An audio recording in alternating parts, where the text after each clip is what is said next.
Okay तो hello students, welcome to the YouTube channel pure mathematical academy. तो आज का सेशन को शुरू करने से पहले तो मैं दी फर्स्ट टाइम देख रहे हो तो मैं आज के सेशन के बारे में एक छोटा सा इंट्रोडक्शन में बता देते हैं कि हम यहाँ पे रिवीजन करेंगे, रियल एनालिसिस का रिवीजन करेंगे, वो भी 30 मिनट्स में। 30 मिनट्स में हम क्विक रिवीजन करेंगे, मतलब हम 30 मिनट्स में 5 क्वेश्चन करेंगे, ठीक है। 5 इंपॉर्टेंट क्वेश्चंस को लेके हम यहाँ पे डिस्कस करेंगे 30 मिनट्स में। तो तुम समझ सकते हो कि हम यहाँ पे जो रिवीजन करेंगे बहुत ही क्विक तरीके से होगा। ये सेशन को हमने डिजाइन किया था सीएसआई नेट जून 2024 एग्जाम को दिमाग में लेते हुए। एग्जाम जो है बहुत ही नजदीक आ गया, तो इसी टाइम पे हमें करना क्या है, कॉन्सेप्ट्स को हमें रिवीजन करना है। और रिवीजन करते टाइम पे अच्छे अच्छे कॉन्सेप्ट्स जो है वो कॉन्सेप्ट्स को एक क्वेश्चन के साथ कनेक्ट करके हम यदि रिवीजन करें तो वो रिवीजन बन जाता है मोर पावरफुल। तो उसी को ही दिमाग में लेते हुए हमने ये सेशन को डिजाइन किया था। तुम यदि आईआईटी जैम के लिए तैयारी करो या फिर टीआईफआर के लिए तैयारी करो तो भी तुम्हारे लिए ये सेशन बहुत ज्यादा बेनिफिशियल होने वाला है, ठीक है। तो ये सेशन में हमने रियल एनालिसिस का पार्ट 1, पार्ट 2, पार्ट 3 तक हमने कर लिया और आज हम पार्ट 4 में पहुंच गए, ठीक है। आज हम जो क्वेश्चंस को लेके यहाँ पे डिस्कस करेंगे, पार्ट 3 तक हमने पीवाईक्यूज को लेकर डिस्कस किया था। वेरियस पीवाईक्यूज आईआईसी बेंगलुरु से कभी ले रहे थे, कभी टीआईफआर से ले रहे थे, तो कभी सीएमआई से ले रहे थे। तो आज हम जो क्वेश्चंस डिस्कस करेंगे ये कोई भी पीवाईक्यू नहीं है, ये सभी मेरा खुद का बनाया गया क्वेश्चंस है, हमारे खुद का एकेडमी का क्वेश्चंस है। तो ये सभी को लेकर हम डिस्कस करेंगे, ठीक है। और मैं एक बात बता दूं, ये जो रेस है 30 मिनट्स का जो रिवीजन रेस है, इसमें तुम्हें पार्टिसिपेट करना कैसे है, तुम्हारे पास एक एक करके क्वेश्चन आएगा, तुम्हारे हाथों के सामने एक क्लॉक होना चाहिए। मैं एक एक क्वेश्चन के कॉरस्पॉन्डिंग एक तुम्हें टाइम बताएंगे और वो टाइम के अंदर तुम्हें उसको सॉल्व करना है, ठीक है। उसके बाद उसका सोल्यूशन देखना है। मैं तुम्हें एक बात क्लियरली यहाँ पे बता दूं कि तुम क्वेश्चंस को सॉल्व ना करके, बिना सॉल्व किए तुम केवल यदि सोल्यूशन को देखो, इनिशियली तुम्हें जो है थोड़ा सा सेटिस्फेक्शन आ सकता है, लेकिन इसका कोई भी आउटपुट नहीं है। सिंपल सा बात है, इसका नाम है मैथमेटिक्स। जब तक तुम खुद से ट्राई नहीं करोगे, तुमसे वो क्वेश्चन हो या ना हो वो बात की बात है, लेकिन ट्राई तुम्हें जरूर करना चाहिए।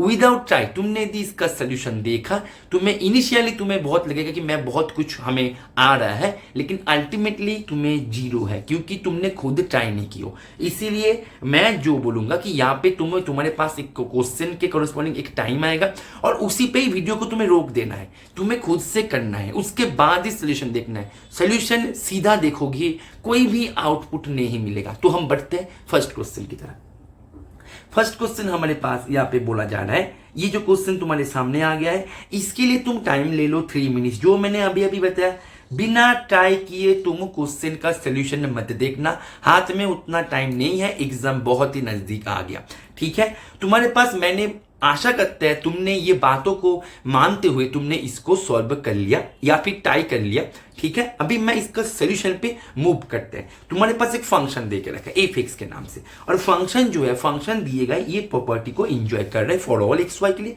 यहाँ पे फॉर ऑल जो है बहुत ही इंपॉर्टेंट है। साथ में ये फंक्शन एक और तुम्हारे पास इंफॉर्मेशन है इसके बारे में कि ये फंक्शन का डेरिवेटिव वाला जो फंक्शन है वो तुम्हें 0 पॉइंट को -1 पे लेके जा रहा है।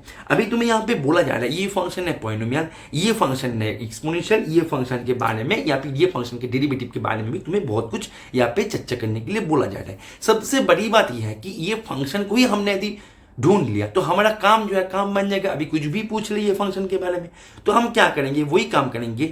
हमारा टास्क होगा ये फंक्शन को पहले ढूंढ लेना, ठीक है। तो मैंने यहाँ पे करके रखा है क्योंकि तुम समझ सकते हो कि हमें 30 मिनट्स में 5 क्वेश्चन करना है, तो टाइम सेव करना भी हमें चाहिए, इसलिए मैंने करके रखा है। तुम्हारे पास गिवन इंफॉर्मेशन था ये या तक था, राइट। अच्छा, तो तुम देखो, तुम्हें फंक्शन निकालना है, तुम्हारा टास्क है फंक्शन को निकालना। तुम्हारे पास, मैंने यदि किसी भी आर्बिट्ररी पॉइंट पे फंक्शन का डेरिवेटिव मैं तुमसे पूछे, क्योंकि फंक्शन डिफरेंशियल वाले क्वेश्चन में गिवन था, ओके। तो एफ डैश एक्स जो है, एफ डैश एक्स को हम ऐसे लिखते हैं, क्लास 11 में हमने सीख के आए हैं, ओके फाइन। अभी F of X plus H, इसको हम अप्लाई करेंगे। ये जो है एक्स प्लस वाई, ये तो फॉर ऑल के लिए था ना, फॉर ऑल के लिए था, तो इसलिए ये जगह था इंपॉर्टेंट फॉर ऑल। तो हमने एक्स प्लस एच की जगह पे F of X plus F of H plus x plus H minus F of x. ठीक है, अभी देखो ये कैंसिल होकर तुम्हारे पास ये निकल के आएगा। अभी ये जो है ये तुम्हारे पास बन गया 0/0 फॉर्म, क्योंकि देखो एफ ऑफ 0 है 0, तुम बोलो से एफ ऑफ 0 0 क्यों है? देखो एफ ऑफ 0 तुमने ये रिलेशन पे जब तुमने एक्स एंड वाई दोनों को तुमने जब 0 पकड़ लिया, तुम्हारे पास एफ ऑफ 0 इक्वल्स टू यहाँ पे 2 एफ ऑफ 0 ऐसे मिलेगा, और यहाँ पे 0 0 हो जाएगा, तो यहाँ से तुम्हारे पास मिल जाएगा F of 0 equals to 0।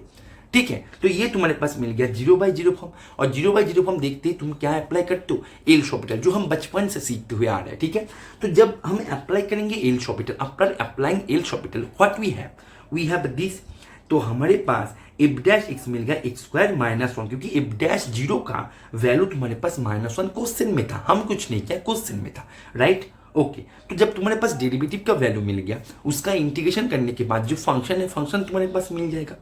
Is it okay और नॉट? क्लियर है? Okay, that means F of x जो है, एफ ऑफ एक्स तुम्हारे पास क्या मिल गया? 1/3 X cube minus X plus C. अभी तुम्हारे पास एफ फंक्शन का 0 पॉइंट पे वैल्यू दे के रखे थे, तो एफ ऑफ 0 इक्वल टू 0 बैठने से तुम्हारे पास सी इक्वल टू 0 मिल गया। That means what you have F of X equal to 1/3 X cube minus X. तो तुम्हारे पास ये जो फंक्शन है बन गया एक पॉलिनोमियल फंक्शन। ऑप्शन ए हो गया सही, ऑप्शन बी हो गया गलत, क्योंकि ऑप्शन बी बोल रहा था it is an exponential function. अभी देखो तुम्हारे पास ये जो है एक पॉलिनोमियल फंक्शन बन गया, जो कि ऑड डिग्री पॉलिनोमियल। तो every odd degree polynomial must have a real root, तो एक ना एक रूट तो मिलेगा ही मिलेगा। मींस ऑप्शन सी जो है, ऑप्शन सी इसका सही हो गया। ऑप्शन सी बोल रहा है कि there exist an alpha belongs to R such that F of alpha equals to 0। वैसे एफ ऑफ 0 पे तो 0 दे ही रहा है, ठीक है। That means odd degree polynomial must have a real root, ठीक है। तो ऑप्शन सी सही हो गया। And F dash 3 equals to 8 होगा कि नहीं होगा, वो तुम्हें चेक करना है ऑप्शन डी के लिए। तो ऑप्शन डी के लिए तुम्हारे पास F dash X equals to ये मिल गया था। अभी एफ डैश 3 निकालो, 3 स्क्वायर माइनस 1 जो कि 8, दैट मींस ऑप्शन डी भी इसका सही हो जाएगा। इसका आंसर हो जाएगा ए, सी एंड डी, ठीक है। इसका भी सोल्यूशन हमने डिटेल में कर रखा है, तुम चाहो तो डिस्क्रिप्शन बॉक्स को एक बार चेक कर सकते हो, ठीक है। ओके, नेक्स्ट हम बात करते हैं नेक्स्ट क्वेश्चन। यहाँ पे नेक्स्ट क्वेश्चन ट्रू फॉल्स से है, ठीक है। तुम इसके लिए समय ले लो 3 मिनट्स, ठीक है। वीडियो को तुम्हें यहाँ पे ही रोक देना है। जो मैं बार बार बोल रहा हं कि तुम बिना ट्राई किए तुम्हें यदि केवल सोल्यूशन को देखो, कोई भी फायदा नहीं है। तुम्हारे 30 मिनट्स पूरा का पूरा मानो कि बर्बाद होके चला जाएगा, इसलिए पहले ट्राई करो। इसका नाम है मैथमेटिक्स, ठीक है। ओके, तो तुम्हारे पास ये जो क्वेश्चन है, ये क्वेश्चन मैंने बनाया था 2023 में बनवाया था, 2023 में बनवाया था, जनवरी में बनवाया था मैंने ये क्वेश्चन को। क्वेश्चन बहुत ही सुंदर तरीके से यहाँ पे डिजाइन किया गया था। क्वेश्चन को कैसे बनवाया था, तुम्हारे पास मैंने एक फंक्शन दे दिया था, क्लोज इंटरवल 0,2022 से जा रहा है आर पे। फंक्शन मैंने दे दिया था कंटिन्यूअस, एंड फंक्शन का 202 वैल्यू एंड 0 पे वैल्यू भी तुम्हारे पास नोन था। 202 पे वैल्यू है 6 एंड 0 पे वैल्यू है 4, ठीक है।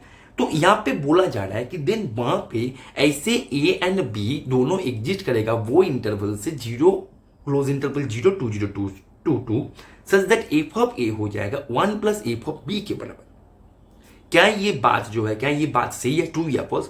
Where A minus B equals to 1011, क्या ये बात सच है? चलो देख लेते हैं। देखो यहाँ पे हमारे पास जो की पॉइंट है फंक्शन है कंटिन्यूअस, ये हमारे पास की पॉइंट है। ओके, चलो अभी मेरे पास यह तक था जानकारी। अभी मैंने एक फंक्शन को यहाँ से अपने एंड से एक फंक्शन को कंस्ट्रक्ट किया, जो कि जी ऑफ एक्स नाम है उसका, और वो फंक्शन दिखने में इस प्रकार से जैसे मैंने यहाँ पे कंस्ट्रक्ट कर रखा। तो ये जो जी ऑफ एक्स है, जी ऑफ एक्स 0 पॉइंट को कहां पे भेजता है? एफ ऑफ 1011 माइनस 5 पे, एंड 1011 पॉइंट को कहां पे भेजता है? 5 माइनस एफ ऑफ 1011। तुम समझ सकते हो कि जी ऑफ 1011 एंड जी ऑफ 0 दोनों का वैल्यू है तो सेम, लेकिन साइन इसका ऑपोजिट है। मतलब जी ऑफ 0 का वैल्यू एंड जी ऑफ 1011 का वैल्यू जो है, ये दोनों है सेम, लेकिन आर ऑफ ऑपोजिट साइन, ठीक है। तो ऑपोजिट साइन पे है, so that means here we can apply intermediate value property. तो इंटरमीडिएट वैल्यू प्रॉपर्टी को हमने यदि यहाँ पे अप्लाई करें जी फंक्शन के ऊपर, मैं एफ फंक्शन के ऊपर अप्लाई नहीं कर रहा हूं, मैं जी फंक्शन के ऊपर कर रहा हूं। और जी फंक्शन जो है कंटिन्यूअस फंक्शन है। ऑलवेज याद रखना कि कंटिन्यूअस फंक्शन ऑलवेज आईवीपी को एंजॉय करता है, लेकिन आईवीपी को एंजॉय करने वाला फंक्शन ऑलवेज कंटिन्यूअस नहीं होता। तो यहाँ पे ये जी फंक्शन था कंटिन्यूअस, क्योंकि जी फंक्शन बन रहा था एफ के सहायता से, ठीक है। तो एफ कंटिन्यूअस है, क्वेश्चन में गिवन है, तो जी फंक्शन आईवीपी को एंजॉय करेगा। जी फंक्शन 0 पे जो वैल्यू दे रहा है 1011 पे वही वैल्यू दे रहा है लेकिन ऑपोजिट साइन पे। तो हम यहाँ पे 0 से लेके 1011 के अंदर हम आईवीपी को अप्लाई कर सकते हैं। तो हमने आईवीपी को जब अप्लाई कर दिया तो आईवीपी के अनुसार मतलब इंटरमीडिएट वैल्यू प्रॉपर्टी के अनुसार ये जो है G of B equal to 0 दे देगा for some B belongs to close interval 0,1011। Intermediate value property का ही एप्लीकेशन है, ठीक है। तो यहाँ पे G of B equal to 0, तो जी ऑफ एक्स तुम्हारे पास ये था, अभी बैठा तो G of B means F of B plus 1011 minus F of B minus 1 equal to 0। That means तुम्हारे पास मिल गया एफ ऑफ ए। यहाँ पे तुमने देखो क्वेश्चन में a minus B equals to 1011 था, तो a equals to b plus 1011, तो b प्लस 1011 यहाँ पे मिल गया था, इसको हमने a लिख दिया, ठीक है। तो यहाँ पे f of a minus f of b equals to 1, that means f of a equals to ये, दैट मीन्स गिवन स्टेटमेंट जो है, गिवन स्टेटमेंट बिल्कुल सही स्टेटमेंट है, ठीक है।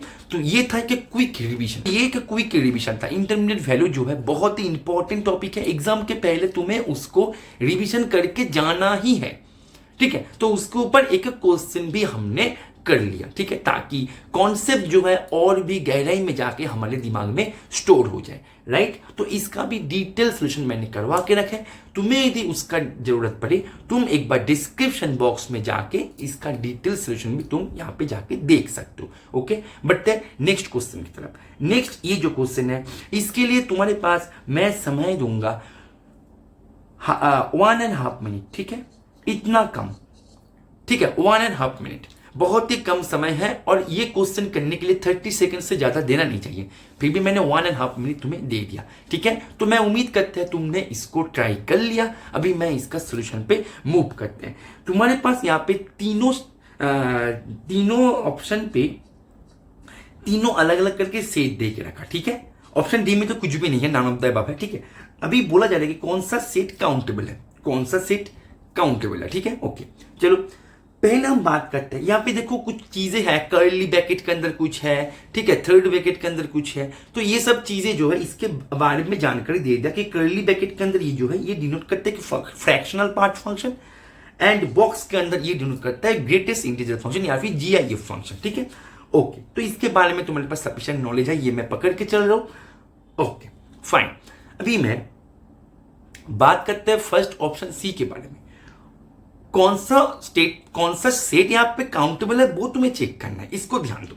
मैं यदि ऑप्शन सी की बात करें, बोला जा रहा है कि यहाँ पे वो टी का कलेक्शन है जो टी क्या करेगा, F of X plus T equals to F of X बनवा देगा, वेयर एफ ऑफ एक्स है 2। सिंपल भाषाओं में बोला जाए यहाँ पे कलेक्शन ऑफ पीरियड्स की बात किया जा रहा है of that function constant function 2। अभी तुम बताओ कांस्टेंट फंक्शन 2 का कितने सारे पीरियड्स मिल सकता है। यार I am not asking about fundamental period, मैं फंडामेंटल पीरियड के बारे में नहीं पूछ रहा हूं। कांस्टेंट फंक्शन का फंडामेंटल पीरियड नहीं मिलता, लेकिन फंक्शन स्टिल पीरियोडिक होता है। इसके पास कंप्लीट रियल लाइन पे जितने सारे पॉइंट्स है सभी इसका पीरियड है। इसका फंडामेंटल पीरियड जो है वो भले ही एग्जिस्ट ना करे, but this function still periodic function, this function still a periodic function. समझ में आ रहा है कि नहीं आ रहा है? तो इसके पास एक कांस्टेंट फंक्शन के पास कितने सारे पीरियड्स है, कलेक्शन ऑफ पीरियड्स को लेके ही तो ऑप्शन सी का सेट बनवा दिया गया था। दैट मींस ऑप्शन सी में जो सेट है ये सेट बन जाएगा कंप्लीटली अनकाउंटेबल, क्योंकि आर का हर एक सदस्य ये सेट का सदस्य बनने को आ जाएगा। समझ में आ रहा है कि नहीं आ रहा है? दैट मींस ऑप्शन सी में जो सेट है ये तो अनकाउंटेबल है। बात करते हैं ऑप्शन ए में दिए गए सेट एंड ऑप्शन बी में दिए गए सेट। ऑप्शन ए में दिए गए सेट बोल रहा है कि तुम्हारे पास वो मतलब इस टाइप के वैल्यू आएगा। मैं थोड़ा सा जूम करे तो तुम्हें सुंदर लगेगा दिखने को। इस टाइप के वैल्यू आएगा where x belongs to a and a जो है a ऐसे है। अच्छा a जो है पहले तुम a को फाइंड आउट करो। a के अंदर वो x आ रहा है जो एक साइन ऑफ पाई x को 0 पे भेज रहा है। दैट मींस a के अंदर सभी इंटीजर्स आ रहे हैं, सभी इंटीजर्स आ रहे हैं।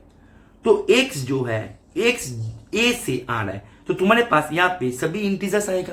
तुम मुझे बताओ अभी इसका वैल्यूज को लेके यहाँ से एक एक करके x को उठाओगे और उसके करस्पॉन्डिंग वैल्यू को लेके यहाँ पे बैठाओगे। बैठाने के बाद जो तुम्हारे पास मिलेगा वो जाएगा इसके अंदर। आई रिपीट, तुमने अभी a से, a में तो पूरे इंटीजर आ गया है ना, तो a से तुमने जो भी इंटीजर, कोई भी इंटीजर को तुम उठाओ, तुमने a से इंटीजर उठा रहे हो n1, तो ये n1 को तुम क्या करो यहाँ पे बैठाओ। ये बहुत युक्ति यहाँ पे बहुत कुछ है, मैं इतना कुछ नहीं लिखेंगे, मैं सीधा तुम्हें यहाँ पे ऐसे बता रहा है, तुम यहाँ पे इसको बैठो, बैठने के बाद जो वैल्यू मिलेगा वो वैल्यू आएगा इसके अंदर, फिर इनटू उसके कोरस्पॉन्डिंग जो वैल्यू आएगा वो आएगा इसके अंदर। ठीक है, अभी तुम ध्यान दो, तुम्हारे पास तुम्हें पहले करना क्या है, यहाँ पे जब तुम बैठोगे तुम्हें पहले करना क्या है, तुम्हें पहले करना है फ्रैक्शनल पार्ट ऑफ एन, वो निकालना है। तो फ्रैक्शनल पार्ट ऑफ एन जो है वो ऑलवेज हो जाता है 0, क्योंकि फ्रैक्शनल पार्ट फंक्शन का प्रॉपर्टी के अनुसार, राइट, ये फ्रैक्शनल पार्ट फंक्शन हो जाता है x माइनस बॉक्स x। ठीक है, तो यहाँ पे n माइनस n हो जाएगा 0। Is it okay? तो ये तुम्हारे पास हो गया 1 e टू द पावर 1। अभी उसके ऊपर जब तुम बॉक्स करोगे तो तुम्हारे पास देखो, तो ये तुम्हारे पास हो गया 1, तो इसको मिटा दो 1, तो 1 के ऊपर जब तुम बॉक्स बैठाओगे तो ये तुम्हें 1 देगा, फिर 1 के ऊपर जब फ्रैक्शनल आएगा तब ये 0 हो जाएगा। उसके बाद तुम चाहे कितने टाइम्स तुम कर लो वो तो ऑलवेज 0 ही देगा। दैट मीन्स सिंपल भाषाओं में बोला जाए, एस हो गया तुम्हारे पास 0 सेट, और 0 सेट फाइनाइट तो ये काउंटेबल। समझ में आ रहा है?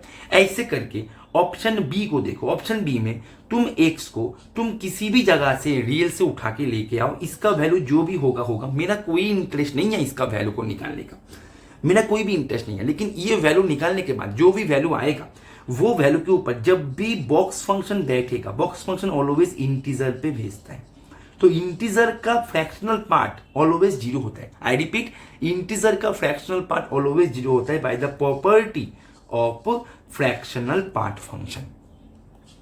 तो जब भी एक स्टेज पे जब भी ये 0 हो गया, ये स्टेज पे आके ये 0 हो गया, उसके बाद तुम चाहे हजारों टाइम्स तुम फ्रैक्शनल बॉक्स हजारों टाइम्स कर लो, वो ऑलवेज 0 ही देने वाला है। दैट मीन्स ये जो है ये भी सिंगल एलिमेंट का सेट बन गया। तो ऐसे करके सिमिलरली ये जो है ये भी सही है। तो तुम्हारे पास ये जो है ए एंड बी इसका सही जवाब हो जाएगा। बट देन नेक्स्ट क्वेश्चन की तरफ, ये क्वेश्चन के लिए तुम समय ले लो, ये क्वेश्चन के लिए तुम समय ले लो 2 मिनट्स, इनसे ज्यादा नहीं लेना चाहिए। ठीक है, 2 मिनट्स ही मैंने ज्यादा दे दिया, इसके लिए 1 मिनट देना चाहिए था मुझे, फिर भी मैंने 2 मिनट्स दे दिया। तो मैं उम्मीद करता है तुमने इसको ट्राई किया। देखो मैं बार बार बोल रहा हूँ 30 मिनट्स, ये 30 मिनट्स में कुछ सीख के जाना है। ऐसे नहीं करना है कि 30 मिनट्स तुम्हारा बर्बाद हो गया, ऐसे नहीं करना है। तुम्हें ट्राई करना है, तुम्हें पहले से ट्राई करना है, उसके बाद सोल्यूशन देखना है। बात को समझ में आ रहा है कि नहीं आ रहा है? विदाउट ट्राई यदि करोगे कोई फायदा नहीं है, मैं तुम्हें यहाँ पे साफ बता दूं, कोई फायदा नहीं है। ट्राई करो पहले, बाद में सोल्यूशन देखो। ठीक है, चलो।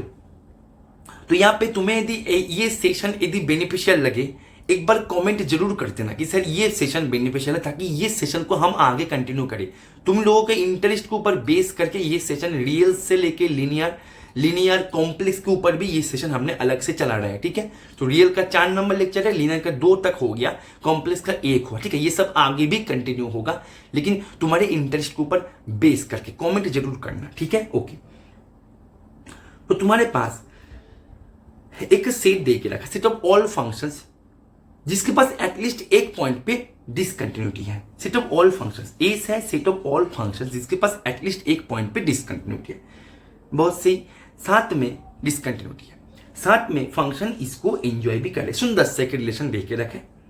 अभी तुम्हें बोला जा रहा है कि एस का कार्डिनलिटी, मतलब एस के अंदर ऐसे कितने सारे फंक्शंस आएगा। सिंपल शब्दों में बोला जा रहा है कि एस के अंदर जो फंक्शंस आएगा वो फंक्शंस आर के ऊपर डिफाइंड होना चाहिए, वो फंक्शन के पास एटलीस्ट 1 डिसकंटिन्यूटी होना चाहिए। I repeat that line, F के पास एटलीस्ट 1 डिसकंटिन्यूटी मिलना चाहिए, साथ में दिए गए एक सुंदर सा रिलेशन को भी उसको एंजॉय करना है। इतना कुछ करने के बाद ही उसका परमिशन मिलेगा इसके अंदर रहने का। अभी बोला जा रहा है कि ऐसे कितने सारे एलिमेंट्स इसके अंदर आएगा।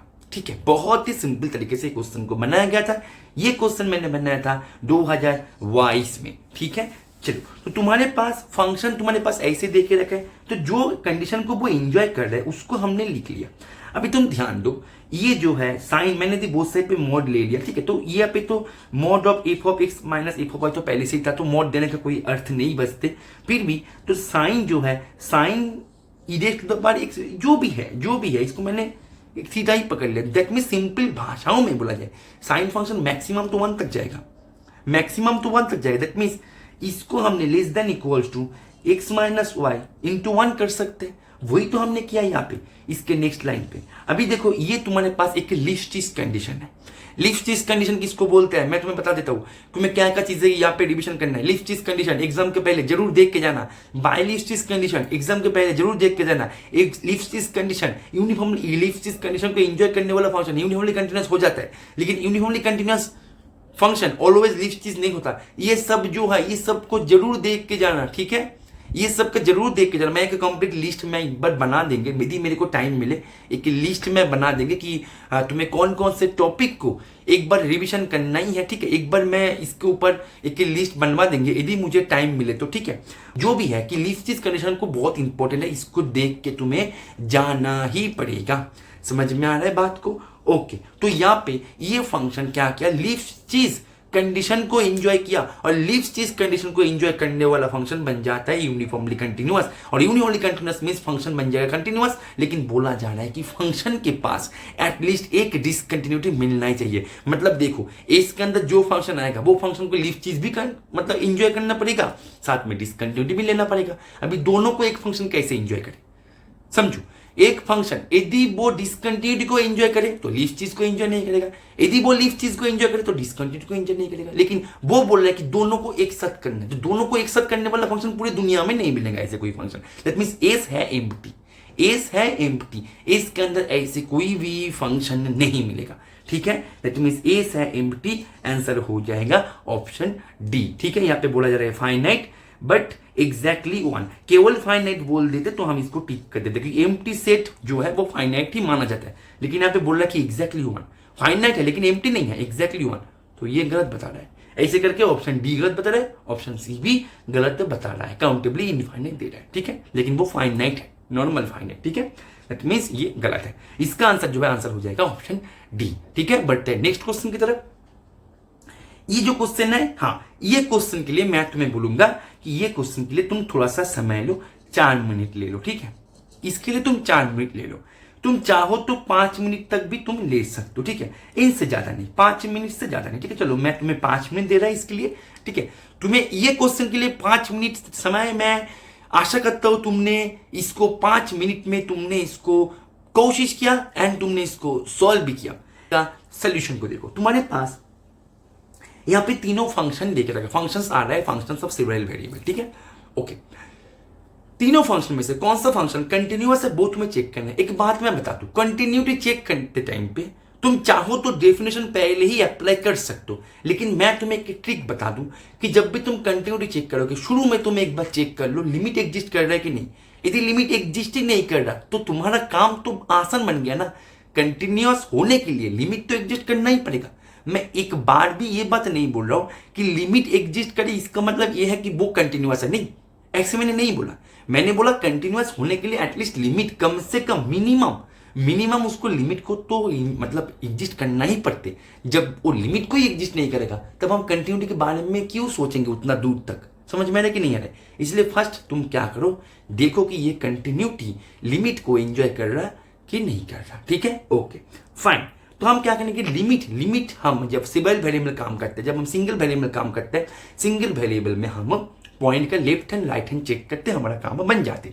लेकिन हम यहाँ पे है सेवरल वेरिएबल में, एंड सेवरल वेरिएबल में हमें लेफ्ट हैंड राइट हैंड जैसे कुछ चीजें होते नहीं है। यहाँ पे पाथ इंडिपेंडेंट होना पड़ता है लिमिट को एंजॉय करने के लिए, राइट। लिमिट एग्जिस्ट करने के लिए पाथ इंडिपेंडेंट होना पड़ता है। मैं बात करते हैं फर्स्ट जो फंक्शन है उसको लेके 0 पॉइंट पे क्या ये लिमिट एग्जिस्ट करता है। तो मैं फर्स्ट हमारे पास फंक्शन ये है, तो 0 पॉइंट पे हम चेक करेंगे। तो हमने एक पाथ चूज किया कुछ इस प्रकार से, ठीक है। पाथ जो है, पाथ को हमने ऐसे चूज किया, तो ये पाथ को चूज करने के बाद मेरे पास लिमिट निकल के आ जाएगा ये, जो कि पाथ डिपेंडेंट है। दैट मींस ऑप्शन ए में दिए गए जो फंक्शन है उसका लिमिट एग्जिस्ट नहीं किया, ठीक है। ये जो पाथ है, पाथ ढूंढना भी एक मतलब एक कला है, एक आर्ट है, ठीक है। पाथ ढूंढूंगा कैसे, ठीक है। इसके लिए इसके ऊपर मैंने डिटेल में बता के रखा है, ठीक है। यदि तुम्हें जरूरत पड़े तुम डिस्क्रिप्शन बॉक्स में जाके वो वीडियो का लास्ट तक देखना, ठीक है। लास्ट में मैंने इसका ट्रिक बताया, इसके पीछे मैकेनिज्म को बता दिया कि कैसे पाथ को ढूंढना पड़ता है। लास्ट में बताया था वो वीडियो में, डिटेल वीडियो में, तुम चाहो तो जाके एक बार देख सकते हो, ठीक है। ओके, ऐसे करके हमारे पास ऑप्शन ए जो है, ऑप्शन ए चला गया। बात करते हैं ऑप्शन बी को लेके। ऑप्शन बी में तुम्हारे पास जो पाथ दे के रखा, मतलब जो फंक्शन दे के रखा, फंक्शन दे के रखा है इसे, कहां चला गया फंक्शन, रुको थोड़ा सा, हाँ फंक्शन दे के रखा है इसे। तो मैंने क्या करेंगे, मैंने पहले पाथ चूज किया y इक्वल्स टू 0, मतलब एक्स एक्सिस वाला पाथ, यहां से मेरे को लिमिट मिल गया ये।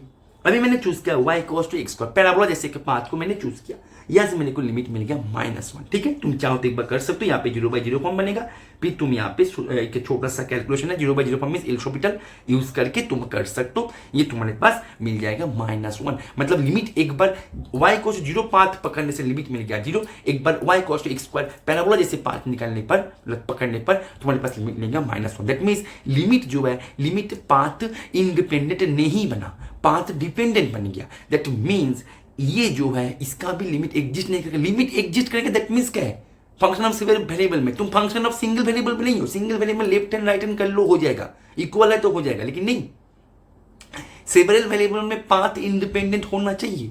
बात को समझो, ठीक है। तुम सेवरल वेरिएबल में हो, दोनों पाथ में अलग अलग आ रहा है, पाथ डिपेंडेंट बन गया ये, दैट मीन्स लिमिट जो है, लिमिट एग्जिस्ट नहीं किया। बात करते हैं नेक्स्ट फंक्शन को लेकर। नेक्स्ट फंक्शन में मेरे पास ये जो फंक्शन है, ये फंक्शन ऐसे है।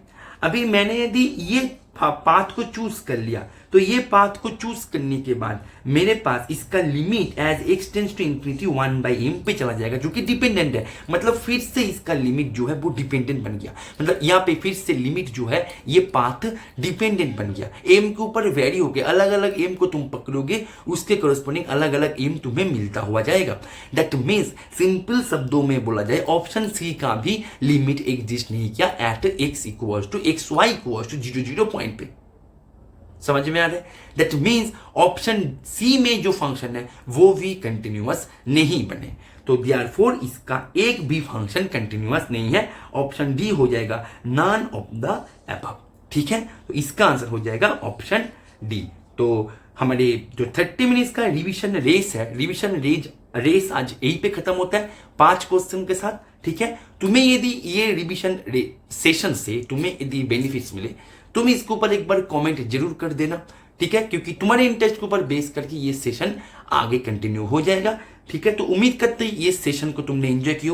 और एक बात मैं जरूर बोलूंगा, तुमने यदि केवल सोल्यूशन को देख लिया और तुमने ये सोच के चले हो कि मैं बाद में जाके ये सब करेंगे, देखो ये ठीक रास्ता नहीं है, ये मुझे लगता है, ठीक है।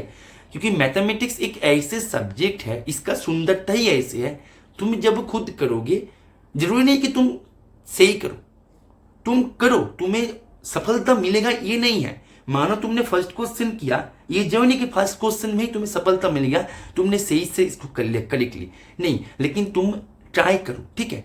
तुम्हें ट्राई करने से ना रास्ता को पकड़ना तुम्हें पता लगेगा कि कौन से रास्ता से सेट जा रहा है और कौन से रास्ता से और कौन से रास्ता से मैं जाने पर मेरे को नहीं हुआ। इसलिए तुम्हें दोनों में अंतर, दोनों में डिफरेंस पता लगेगा। जब तक खुद से नहीं करोगे तब तक मैथमेटिक्स तुम्हारे जो है वो स्ट्रॉन्ग नहीं बनेगा, ठीक है।